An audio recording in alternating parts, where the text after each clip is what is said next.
At 013 hours on January 30, 1944, 767 Rangers from the 1st and 3rd Battalions crossed the line of departure and moved into darkness toward Cisterna de Leader, Italy. They moved in single file along the Mussolini Canal drainage ditch. Complete tactical silence. No lights, no talking. Only the sound of boots and mud and equipment shifting against webbing. The temperature had dropped to near freezing. Rangers navigated by compass in absolute darkness, 3 miles ahead. The small town of Cisterna controlled road junctions essential to any Allied advance from Danio. Beachhead. Intelligence reports said German defenses forward of Cisterna were thin, scattered.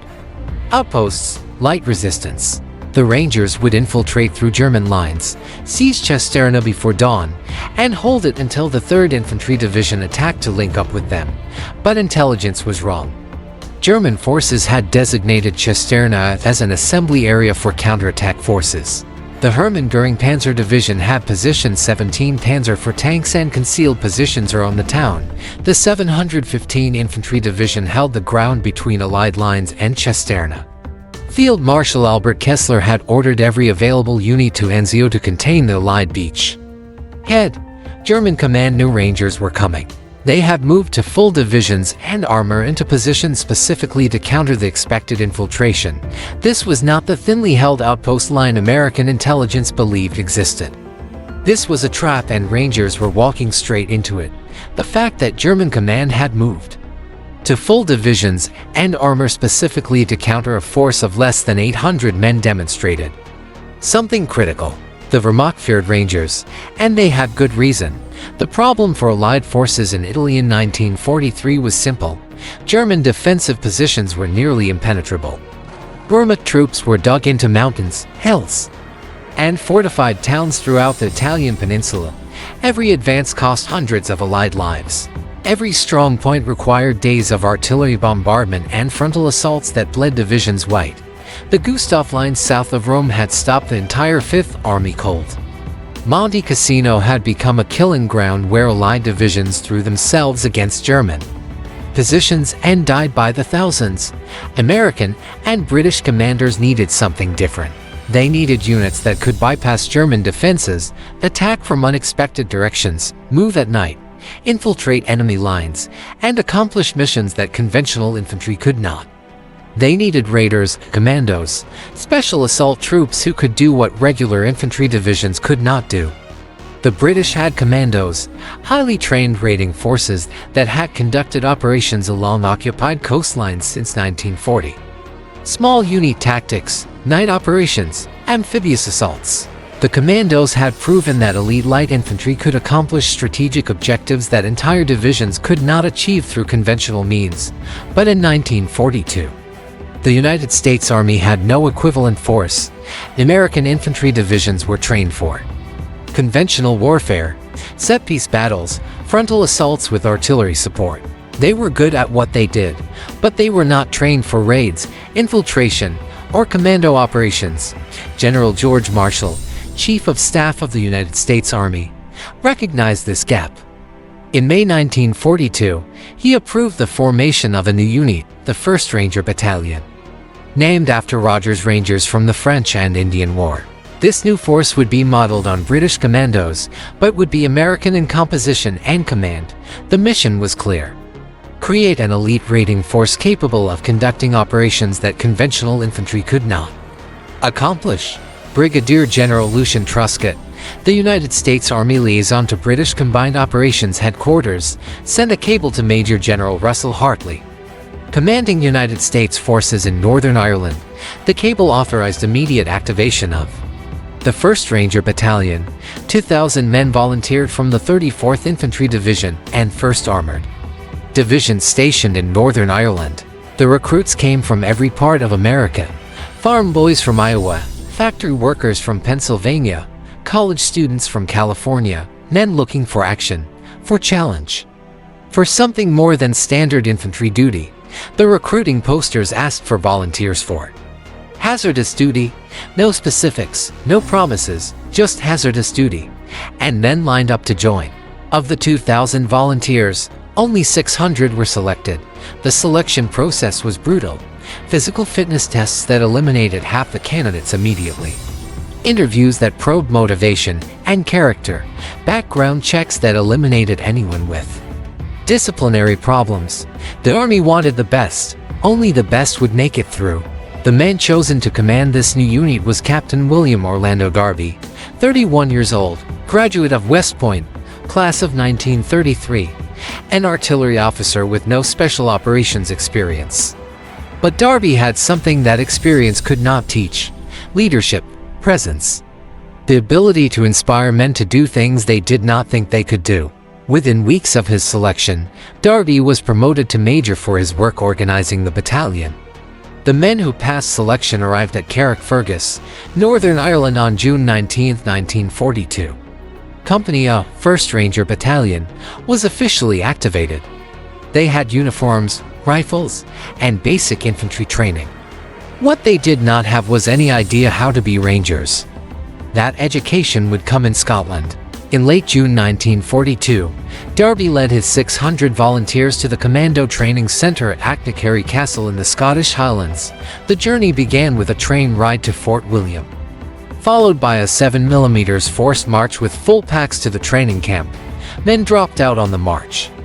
Some collapsed from exhaustion. Some quit. By the time the formation reached Achnacarry, 90 men had been eliminated. 510 remained. The Commando Training Centre was commanded by Lieutenant Colonel Charles Vaughan, a British officer who had led commando raids and knew exactly what combat required. Vaughan's instructors were battle-hardened commando veterans who had fought in Norway, France, and North Africa. They had killed Germans. They had been shot at. They knew what worked and what got men killed. The training program was unlike anything American soldiers had experienced. Physical conditioning that made basic training look easy. Forced marches through Scottish mountains carrying 80-pound packs.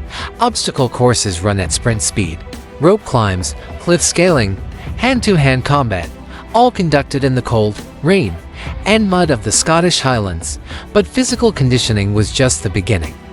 The real training was in tactics, night operations, moving silently through darkness, navigating by compass and stars, approaching enemy positions without being detected, learning to kill sentries quietly with knives and garrots, small unit tactics, how to maneuver as a fire team, a squad, a platoon without radio communication, hand signals, visual coordination, trusting the man next to you to do his job while you did yours. Amphibious operations, loading into small boats in rough seas, landing on hostile beaches under fire, moving from water to objective without losing momentum or cohesion. Weapons training with every weapon the Rangers might encounter. British and American rifles, machine guns, mortars, grenades, German weapons, too. Because in combat, you used whatever worked and ammunition came from wherever you found it. Street fighting, house-to-house clearing, room entry techniques, how to breach doors, throw grenades into enclosed spaces, and clear buildings without getting killed, demolitions. How to blow bridges, destroy bunkers, disable artillery pieces, and sabotage supply dumps. The training used live ammunition.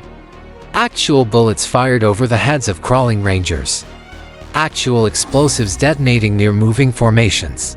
The British believed that training had to replicate combat as closely as possible.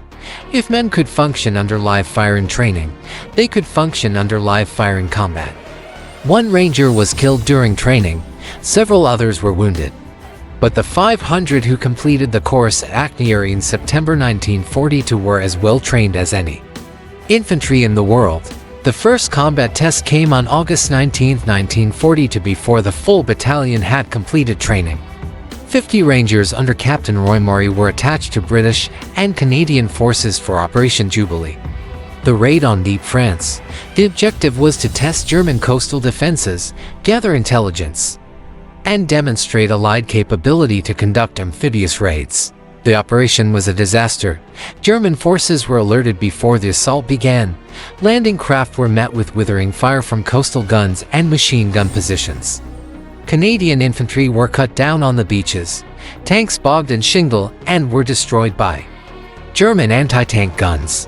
Of the 6,000 Allied troops that landed at Dieppe, More than 3,000 were killed or captured, but the Rangers assigned to number 4 commandos succeeded in their mission.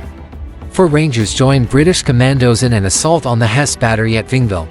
6 German 155mm guns in fortified positions. The commandos and Rangers infiltrated through woods, approached from an unexpected direction, and destroyed the battery in close quarters combat. It was the only Allied success at depth.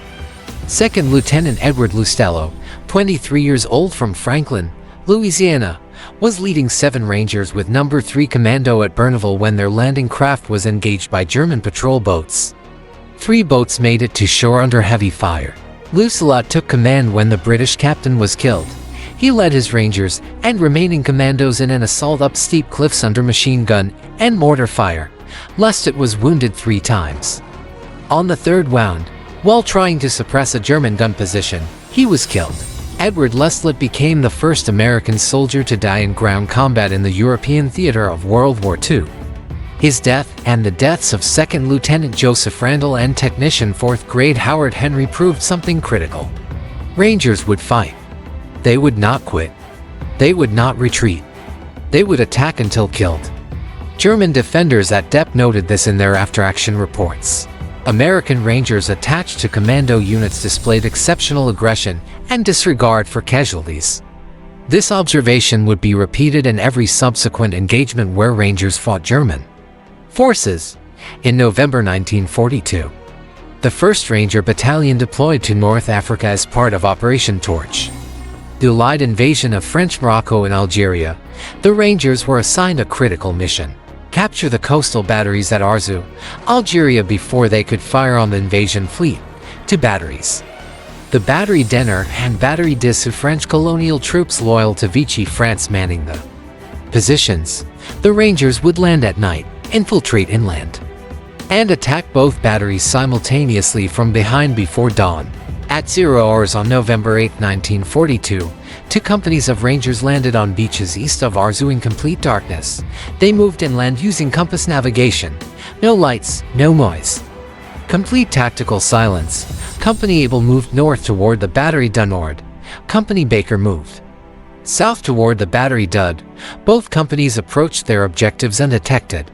At 03:30 hours, both Ranger companies assaulted their objectives simultaneously. The French defenders were caught completely by surprise. Rangers came over the walls with grenades and rifle fire. Close quarters combat and gun emplacements, hand-to-hand fighting in bunkers. Within 20 minutes, both batteries were secured. 40 French soldiers captured. No Ranger casualties. The invasion fleet landed unopposed at Arzew. General Dwight Eisenhower, Supreme Commander, Allied Forces, noted the Ranger success in his reports. 1st Ranger Battalion had accomplished its mission with precision and aggression that exceeded expectations, but it was the next operation that made German forces take notice. In February 1943, the 1st Rangers conducted the first American behind-the-lines raid of the war at Sened Station, Tunisia. German and Italian forces held a fortified outpost in mountainous terrain. Allied intelligence needed information about enemy strength and dispositions. A frontal assault would cost hundreds of casualties. Darby proposed a night infiltration raid. 3 Ranger companies would march 12 miles through enemy territory at night, approach Sened from the rear, assault at dawn, capture prisoners, destroy the position, and withdraw before German reinforcements arrived. On the night of February 10th to 11th, 200 Rangers moved out from Allied lines. They navigated through darkness across rough terrain, bypassing Italian outposts, moving in tactical silence. At dawn on February 11th, the Rangers assaulted Sened Station from 3 directions simultaneously. The Italian garrison was taken completely by surprise. Rangers swept through this position with grenades, rifles, and close combat. 11 Italians killed, 11 captured, including 1 officer who provided valuable intelligence. The Rangers destroyed supply dumps, disabled equipment, and withdrew before German forces could respond. Total Ranger casualties were 1 man wounded. The raid demonstrated everything that made Rangers effective: night infiltration, surprise, aggression, precise execution, rapid withdrawal, Conventional infantry would have required artillery preparation, air support, and a frontal assault that would have alerted every German unit in the area. Rangers did it with stealth and violence of action that gave the enemy no time to respond. The operation that established Ranger reputation beyond any doubt came in March 1943 at El Weder, Tunisia. American forces under General George Patton were stopped cold by German defenses in mountainous terrain. The key position was Jebel Alk, a fortified hill that dominated the approaches to El Ghoutar. Two American infantry battalions had assaulted the position and been shot to pieces. German machine guns and concrete bunkers covered every approach. Artillery fire from concealed positions destroyed anything that moved in daylight. The hill was considered impregnable to frontal assault. Patton gave the mission to the Rangers. Darby studied the terrain and proposed a night approach march.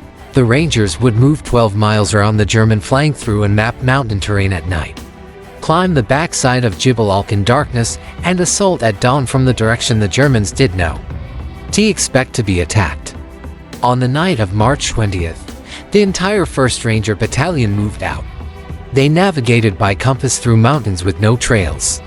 They climbed rocky slopes carrying full combat loads. They maintained noise discipline so complete that German sentries less than 100 meters away heard nothing. At dawn on March 21st, 6 companies of Rangers assaulted Jebel Lank from the rear. The German defenders were facing the opposite direction, positioned to repel frontal assaults from the valley. Rangers came over the crest of the hill with rifles, grenades, and bayonets, close combat in trenches and bunkers. Germans tried to turn their weapons around, but Rangers were already inside their positions. Within 2 hours, Jebel Lank was in American hands. 200 German prisoners, minimal Ranger casualties. Patton now had his breakthrough. American armor poured through the gap the Rangers had created. The Battle of El Ghoutar became the first major American victory against German forces in World War II. And it was Rangers who made it possible. German intelligence reports from Tunisia noted the 1st Ranger Battalion as a significant threat. Small unit, lightly armed, but exceptionally well-trained and led, capable of night infiltration operations that bypassed German defensive positions, willing to close with German forces in hand-to-hand combat, did not retreat under fire. German commanders began planning defenses with the assumption that Rangers might appear anywhere from any direction at any time. The success of the 1st Ranger Battalion led to rapid expansion. In April 1943, Darby was ordered to form 2 additional battalions. The 3rd and 4th Ranger Battalions were activated in North Africa using volunteers from 7th Army units that had combat experience. Darby provided the cadre. Officers and non-commissioned officers from the 1st Battalion became the training staff for the new units. In 3 weeks, Darby trained 2 new Ranger battalions to the same standards as the 1st. The invasion of Sicily in July 1943 saw all 3 Ranger battalions in action. The 1st and 4th Rangers landed at Gela ahead of the 1st Infantry Division. Their mission was to secure the port and neutralize Italian coastal defenses before the main landing force came ashore. In darkness on July 10, 1943, Rangers landed on hostile beaches under fire from Italian pillboxes. They assaulted directly off the landing craft with rifle fire and grenades. Italian defenders fired from concrete bunkers, but Rangers closed the distance faster than the Italians could respond. Within 4 hours, Gela was in Ranger hands.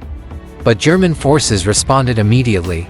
The Hermann Göring Panzer Division counterattacked with Panzer III and Panzer IV tanks, 46 medium tanks rolling toward the beach to drive the invasion force back into the sea. The Rangers had no anti-tank weapons heavier than bazookas and grenades. Naval gunfire from destroyers offshore provided support. But German tanks pressed their attack.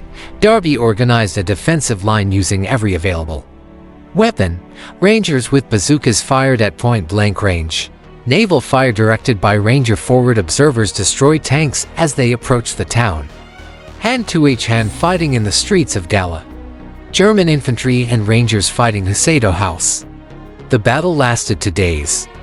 German tanks reached to within 300 meters of the beach before Ranger bazooka teams and naval gunfire stopped the advance. When the Hermann Göring Division finally withdrew, 17 German tanks lay destroyed in and around Gela. the Rangers had held. They had stopped a panzer division with rifles, grenades, and naval support. That defensive action at Gela reinforced German respect for Ranger capabilities. In September 1943, Rangers landed at Salerno, Italy, ahead of the main invasion force. Their mission was to seize and hold Ciuni Pass, the key terrain that controlled the roads inland from the beachhead. German forces were expected to counterattack through the pass to drive Allied forces back into the sea. The Rangers had to hold the pass until the main force could reinforce them. At 0330 hours on September 9, 1943, Rangers landed at Naori and moved inland immediately. They reached Chunzi Pass before German forces realized the invasion had begun. Rangers dug into defensive positions on the high ground overlooking the pass. When German counterattacks came, Rangers were waiting. For 13 days, Rangers held Chunzi Pass against continuous German assaults, artillery barges, infantry attacks, probing actions at night. The Germans threw everything they had at the Rangers, trying to break through. Ranger positions were under constant fire. Casualties mounted daily, ammunition ran low, food and water were rationed, but the Rangers did not give ground, not 1 meter.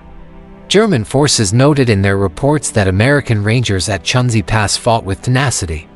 That exceeded normal infantry standards, positions that should have been overrun held out under sustained attack. Counterattacks were launched from defensive positions with aggressiveness unexpected from defending forces. Wounded Rangers continued fighting. The pass held until the 5th Army broke through from Salerno and relieved the Rangers on September 22nd. By that point, Darby's Ranger force at Chunzi had grown from battalion to brigade size as other units were attached to the Rangers during the fighting. Darby was effectively commanding a force of 8,500 men. But the Corps, the Rangers who held the critical ground, numbered less than 2,000. And they had done what entire divisions sometimes could not do. They had held ground against overwhelming German attacks and refused to break. That reputation, that identity as troops who did not retreat, who fought harder than conventional infantry, who accomplished missions others could not accomplish, was exactly what made German forces wary of Rangers. But the operation that cemented Ranger reputation in German minds was the disaster at Cisterna. In January 1944, Allied forces landed at Anzio on the Italian coast north of the Gustav Line. The objective was to bypass German defenses, land behind German lines, and drive inland to cut German supply routes. The landing succeeded. 36,000 troops came ashore with minimal opposition, but the Allied commander, Major General John Lucas, hesitated. Instead of driving inland immediately, Lucas consolidated the beachhead. German forces responded with exceptional speed. Field Marshal Albert Kessler ordered every available unit to Anzio. Within days, 8 German divisions were moving into positions around the Allied beachhead. The Hermann Göring Panzer Division, the 3 Panzer Grenadier Division, the 71st Infantry Division, the 4 Parachute Division, elite German forces. Kesselring intended to contain the Allied beachhead and then counterattack to drive the invasion force into the sea. Lucas needed a breakthrough. He needed to expand the beachhead before German forces completed their encirclement. The objective was Cisterna d'Etruria, a small town that controlled road junctions essential to any advance inland. The mission went to the Rangers. The 1st and 3rd Ranger battalions would infiltrate through German lines at night, moving 5 miles behind enemy lines along drainage ditches. They would seize Cisterna in a surprise assault before dawn and hold it until the 3rd Infantry Division attacked to link up with them. The 4th Ranger Battalion would attack along the road to clear the main approach. The intelligence estimates said German defenses forward of Cisterna were thin, scattered outposts. Light resistance. The main German defensive line was believed to be behind Cisterna, not in front of it. The intelligence was completely wrong. German forces had designated Cisterna as an assembly area for counterattack forces. The Hermann and Göring Panzer Division had moved tanks and infantry into positions around the town. The 715 Infantry Division held the ground between the Allied lines and Cisterna. Instead of lightly held outposts, Rangers would be infiltrating directly into the main German defensive concentration. At 013 hours on January 30, 1944, the 1st and 30 Ranger Battalions crossed the line of departure and moved into no man's land. 767 Rangers in single file column moving along the Mussolini Canal drainage ditch. They navigated in complete darkness, no lights, no noise, tactical silence absolute. They passed within meters of German positions without being detected. For the first 3 miles, the infiltration went perfectly. Rangers bypassed German sentries, crossed obstacles, maintained formation without verbal communication. But at 060 hours, as dawn approached, the drainage ditch ended. The Rangers were still 800 meters from Cisterna. Open ground lay between them and the objective, flat fields with no cover, and daylight was coming. The Rangers had two choices: stay in the ditch and wait for darkness, or cross the open ground before full daylight revealed them. Staying in the ditch meant giving up surprise. The Germans would discover them. Crossing in twilight gave them a chance to reach Cisterna before German forces fully reacted. The Rangers crossed the open ground. German sentries spotted them immediately. Alarm whistles sounded. Machine guns opened fire and the Rangers found themselves in the middle of a massive German defensive position. The Hermann Göring Panzer Division had 17 Panzer IV tanks concealed in Cisterna. The 715 Infantry Division had infantry positions on 3 sides of the Rangers. Instead of infiltrating behind German lines, Rangers had infiltrated directly into the largest German force concentration in the entire Anzio sector. The battle that followed lasted 8 hours. Rangers fought from drainage ditches, from farmhouses, from shell craters. From anywhere that offered cover, German tanks maneuvered to cut off escape routes. German infantry closed in from all sides. Artillery fire from German batteries began landing on Ranger positions. The 4th Ranger Battalion tried to fight through to rescue the trapped battalions. But German positions stopped the relief force cold. Tanks, machine guns, minefields. The 4th Rangers could not break through. The 3rd Infantry Division attacked, but could not reach Cisterna. German defenses held against every assault. By afternoon, ammunition was exhausted. Rangers had fired every round. Bazookas empty, grenades gone, rifles down to last magazines. The 1st and 3rd Battalions were surrounded with no possibility of reinforcement or escape. Major Alva Miller, commander of the 3rd Battalion, was killed leading a counterattack. Major John Dobson, commander of the 1st Battalion, was severely wounded. German forces called for surrender. The Rangers refused. They fought with bayonets and rifle butts. Hand-to-hand combat in ditches. Germans brought tanks forward and fired point-blank into Ranger positions. By late afternoon on January 30th, organized resistance ended.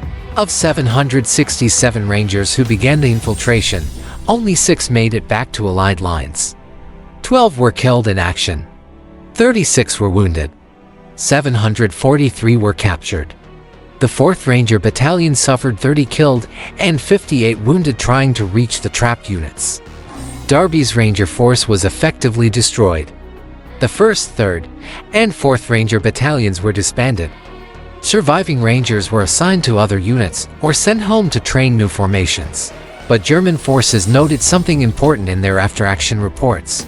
Even when surrounded, outnumbered, out of ammunition, facing tanks at close range, Rangers continued fighting. They did not surrender until physically incapable of resistance. Individual Rangers fought to the death rather than give up positions. Small groups counterattacked against impossible odds. Even after officers were killed and units were broken into isolated pockets, Rangers kept fighting. German intelligence noted that American Rangers displayed combat motivation and determination that exceeded standard Wehrmacht infantry and approached Waffen-SS levels. That assessment from an enemy that respected combat effectiveness above all else defined what Rangers had become: an elite force that fought harder, accepted higher risk, and accomplished missions that conventional forces could not accomplish. But at terrible cost. Cisterna was the worst Ranger defeat of World War II, but it was not the end of Rangers. The 2nd and 5th Ranger Battalions formed in 1943 in the United States, trained at Camp Forest, Tennessee under Lieutenant Colonel James Rutter. Ruhr, 33 years old, former high school football coach from Texas, had no commando experience when he took command of the 2nd Rangers. But like Darby, Ruhr had leadership, and he had studied everything the 1st Rangers had learned in combat. The 2nd and 5th Rangers arrived in England in January 1944. They trained with British commandos at Anikari, just like the 1st Rangers. Live fire exercises, cliff climbing, night operations, small boat handling. The mission they trained for was unlike anything Rangers had attempted before. On D-Day, June 6, 1944, Rangers would assault Pointe du Hoc, a 100-foot cliff on the Normandy coast. German intelligence reported 6 155mm guns and concrete emplacements at the top of the cliff. Those guns could fire on both Utah and Omaha beaches. They could destroy landing craft, kill troops on the beaches, disrupt the entire invasion. The guns had to be destroyed before the main landing force came ashore, and the only way to reach them was to climb the cliff under fire. The 2nd Ranger Battalion trained for 3 months on cliffs along the English coast. They tested every climbing technique: rope ladders, rocket-fired grappling hooks, fire ladders borrowed from the London Fire Brigade. They practiced until they could climb a 100-foot cliff in under 5 minutes, but training could not replicate what they would face at Pointe du Hoc. German defenders on top of the cliff throwing grenades down, machine gun fire from flanking positions, mortar fire from inland batteries. The climb would happen in daylight under direct observation with no cover and no concealment. For 45 hours on June 6, 1944, 225 Rangers from Companies D and F of the 2nd Battalion loaded into British landing craft and headed toward Pointe du Hoc. The naval bombardment had been pounding the clifftop for an hour, battleship shells and destroyer fire, but German defenses were intact. The landing craft approached the cliff base under heavy fire. German machine guns swept the small boats. Mortar rounds landed in the water around the craft. Rangers returned fire with Browning automatic rifles as the boats closed on the beach. At 0710 hours, landing craft grounded on the narrow beach at the base of the cliff. Rangers jumped into waist-deep water and ran for the cliff face. German grenades fell from above. Rifle fire from the cliff edge. Rangers fired rocket rappels. Ropes shot up the cliff face. Some caught. Some fell back. Germans cut ropes as they were fired. Rangers climbed on the ropes that held hand over hand. 100-foot climb with full combat gear. Then fell when ropes were cut. Others kept climbing. German defenders threw grenades over the edge. Rangers on the cliff face could not take cover. They climbed faster. Some reached the top in under 3 minutes. The 1st Rangers over the cliff edge opened fire with automatic rifles, killing German defenders and driving others back from the cliff edge. More Rangers reached the top. 30 minutes after landing, 90 Rangers had climbed the cliff and were engaging German positions on the plateau, but when Rangers reached the gun emplacements, they found them empty. The massive concrete casemates held only telephone poles painted to look like gun barrels from the air. Allied intelligence had been deceived. The real guns had been moved inland days before the invasion. Ranger patrols pushed inland looking for the guns. Sergeant Leonard Lammel and Sergeant Jack led a patrol south along a hedgerow toward a dirt road, 250 yards from the coastal highway. Lammel found 5 of the 6 155mm guns positioned in an orchard, camouflaged with netting, ready to fire on the beaches. German crews were nowhere in sight. Lammel moved in quietly. Lammel destroyed 2 guns by smashing their traversing and elevating mechanisms with thermite grenades. He disabled the sights and mechanisms on the others. A second patrol led by Staff Sergeant Frank Rapinski from Company E found and disabled the 6th gun. All 6 guns were rendered useless. The mission accomplished, but the Rangers on Pointe du Hoc were now surrounded. German forces counterattacked from 3 directions. Artillery fire from inland batteries pounded Ranger positions. German infantry probed the Ranger perimeter. At night, casualties mounted. Ammunition ran low. Food and water were exhausted. Communications equipment was destroyed in the landing. No one knew if the Rangers on Pointe du Hoc were alive or dead. For 2 days, Rangers held Pointe du Hoc against continuous German attacks. They fought from shell craters and shattered bunkers. Wounded Rangers stayed on the firing line. The defensive perimeter shrank as German pressure increased. By June 8th, only 90 Rangers were still able to fight. Of the 225 who had climbed the cliff, 77 were dead, 152 were wounded.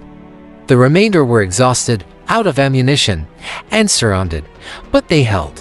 When relief forces finally reached Pointe du Hoc on the morning of June 8th, Rangers were still in defensive positions, still fighting, still refusing to give ground. The 2nd and 5th Ranger Battalions continued fighting across France through the summer of 1944. Hill 400 in the Herkin Forest. Rangers assaulted a fortified German position on steep slopes and winter conditions. Other American units had tried and failed. Rangers attacked at night, climbed the hill under fire, and took the summit in close combat. They held against German counterattacks for 3 days before being relieved. The assault cost the Rangers 225 casualties out of 470 men engaged. But they took the objective and held it. German soldiers who fought Rangers in Normandy, in the Herkin Forest, in the advance across France, reported in prisoner interrogations that Rangers were recognized as elite assault troops. German forces identified Rangers by their aggressive tactics, their willingness to accept casualties to accomplish missions, and their refusal to retreat under fire. Wehrmacht intelligence officers noted that Rangers appeared to have better training than standard American infantry. They operated in smaller units with less support, but achieved results disproportionate to their numbers. German commanders learned to reinforce sectors where Rangers were identified. A single Ranger battalion required defensive preparations that would normally be used against an entire American division. Because Rangers did not follow conventional tactics, they attacked at night, they infiltrated through defensive lines, they appeared from unexpected directions, and once engaged, they fought until the position was taken or until every Ranger was dead or wounded. The pattern repeated throughout 1944 and 45. Rangers spearheaded assaults. They took objectives that other units could not take. They paid for their success with casualty rates that would have destroyed conventional infantry units, but they kept fighting. After the war, German officers were interviewed by American intelligence about enemy forces they had faced. Rangers were consistently mentioned as one of the most effective Allied Special Operations Forces, comparable to British Commandos and Soviet Guards units in terms of combat effectiveness and motivatio, and better trained than standard American infantry, more aggressive than most German infantry, willing to close with German forces in hand-to-hand combat rather than rely on artillery and air support. The assessment from German prisoners was consistent. You knew when you were fighting Rangers because they kept coming. They did not stop. They did not retreat. You had to kill every Ranger or they would kill you. That reputation was built on operations like Algatar and Pointe du Hoc, but it was also built on hundreds of smaller actions where Rangers did what conventional infantry could not do. Infiltration patrols that captured prisoners from positions other units could not reach. Night raids that destroyed supply dumps behind German lines. Assaults on fortified positions that cleared the way for main force advances. Every operation reinforced the same pattern. Rangers accomplished missions at high cost, but they accomplished them. William Darby did not survive the war. On April 30, 1945, Darby was Assistant Division Commander of the 10th Mountain Division in northern Italy. German forces were collapsing, but still fighting. Darby was standing outside a command post in Torb when a German 88mm shell exploded 30 feet away. Shrapnel struck Darby in the heart. He died 2 minutes later. 2 days before Germany surrendered, George Patton said of Darby that he was the bravest man Patton had ever known. Lucian Truscott, who had authorized the creation of Rangers in 1942, called Darby one of the finest soldiers in the United States Army. Darby was posthumously promoted to Brigadier General. His name is on Ranger schools, Ranger facilities, and memorials across America. But in 1945, his death was just another casualty in the final days of the war. James Ruhr survived. He commanded the 2nd Rangers through D-Day and into December 1944 when he took command of the 109th Infantry Regiment. Ruhr stayed in the Army Reserve after the war and became president of Texas A&M University in 1959. He died in 1970. Every year on June 6th, surviving Rangers from Point d'Epoch gathered at the cliff in Normandy. Few reached here as age and time took their toll. In 1984, President Ronald Reagan visited Point d'Epoch for the 40th anniversary of D-Day. 62 Rangers who had climbed the cliff were there. Reagan spoke at the site. He called them the boys of Point d'Epoch, the men who took the cliffs, the champions who helped free a continent, the heroes who helped end a war. Those words captured what Rangers represented. Not just elite soldiers, not just special operations forces, but men who did what needed to be done regardless of cost. Who took objectives others could not take. Who fought when fighting seemed impossible. Who climbed cliffs under fire because that was the mission. The Rangers of World War II were disbanded after the war ended. The Army decided that special operations forces were not needed in peacetime. Ranger battalions were deactivated, training centers were closed, the lessons learned were filed away, but the need for Rangers returned in Korea and Vietnam.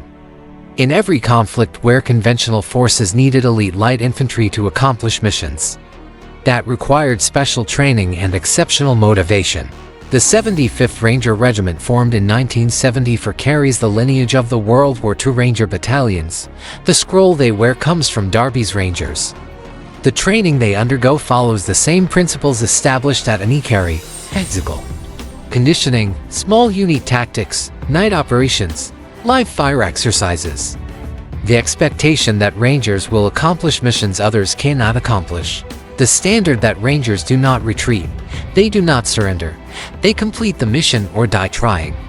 The question of why German forces feared Rangers more than other Allied units has a simple answer. Germans feared Rangers because Rangers were different, not better armed, not more numerous, not supported by better artillery or power. Rangers were feared because they fought differently. They accepted risk that conventional infantry avoided. They attacked from directions no one expected. They operated at night when other forces stayed in defensive positions. They closed with German forces in hand-to-hand combat when other forces called for artillery support. They kept fighting when other units would have retreated. And most importantly, Rangers accomplished missions. Every single time Rangers were given an objective, they took it. At Arzo, Senate Station, Algatar Gala, Salerno, Point d'Epoch, Hill 400, Rangers took the objective, sometimes at terrible cost. Cisterna was a disaster that destroyed 3 Ranger battalions, but even at Cisterna, Rangers fought until physically unable to continue. German forces learned that Rangers could not be intimidated, could not be bluffed, could not be scared into retreating. You had to kill Rangers, and killing Rangers required overwhelming force. That was the source of German fear. Not fear of Rangers as superhuman soldiers, but fear of Rangers as soldiers who would not quit, who would keep fighting no matter what, who would take casualties that would break other units and keep attacking. German tactical doctrine relied on defensive positions strong enough to stop Allied attacks, machine guns and concrete bunkers, artillery fires on pre-registered impact zones, minefields, and obstacles that channeled attackers into kill zones. Those defenses stopped conventional Allied infantry. They slowed attacks. They forced Allied commanders to bring up more artillery, more air support, more troops. German forces could trade space for time because Allied attacks were predictable. But Rangers were not predictable. They went around defenses. They infiltrated through defensive lines. They attacked at night from the rear. They bypassed strong points and struck objectives directly. German forces could not rely on defensive positions to stop Rangers because Rangers did not attack defensive positions the way conventional infantry attacked defensive positions. And when Rangers did attack defended positions directly, like at Point d'Epoch or Hill 400, they did it with such speed and violence that German defenders did not have time to develop effective responses. Rangers were on top of German positions before defensive fires could be organized. Close combat, grenades, bayonets, fighting at ranges where German advantages in machine guns and artillery did not matter. That combination of unconventional tactics and extreme aggression made Rangers uniquely dangerous to German forces, not because Rangers were invincible. They took casualties, they suffered defeats, but because Rangers were unpredictable and relentless. You never knew where Rangers would attack. You never knew when they would come. And once they came, they would not stop until the mission was accomplished or until every Ranger was dead. That uncertainty, that knowledge that Rangers might appear anywhere from any direction, at any time, and would fight to the death once engaged created psychological pressure that conventional forces did not create. German units facing Rangers had to maintain higher alert levels. They had to defend in all directions. They had to assume that any nighttime movement might be a Ranger infiltration. They had to prepare for attacks from unexpected directions. The cost of that defensive posture was exhaustion, stress, reduced effectiveness of German forces that had to guard against Ranger operations. One Ranger battalion required German defensive preparations equivalent to facing an entire American division, not because Rangers had equivalent firepower, but because Rangers created disproportionate threat through tactics and aggression. That force multiplier effect was exactly what the United States Army wanted when it created Rangers in 1942. A small elite force that could accomplish strategic missions without requiring divisions as resources. Rangers proved the concept worked. They proved that properly trained and led infantry could achieve results far beyond their numbers. They proved that aggression, speed, and unconventional tactics could defeat superior German defensive positions. And they proved that American soldiers, given the right training and leadership, could match or exceed any military force in the world.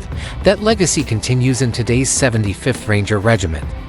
The training, the standards, the expectation that Rangers lead the way. That phrase, Rangers lead the way, came from Omaha Beach on D-Day, when the 29th Infantry Division was pinned down by German fire and able to advance off the beach. Brigadier General Norman Cota found Ranger companies mixed with the division. Cota asked what unit they were. They replied, 5th Rangers. Cota said, well, then Rangers lead the way. And they did. Rangers moved off the beach, cleared German positions, and opened paths for the 29th Division to advance. That moment captured in unit histories and memoirs defined what Rangers represented. When conventional forces could not advance, Rangers led the way. When missions seemed impossible, Rangers accomplished them. When fighting required extreme risk and exceptional courage, Rangers volunteered. The Rangers of World War II were not superhumans. They were ordinary American soldiers who underwent extraordinary training and accepted missions that required extraordinary sacrifice.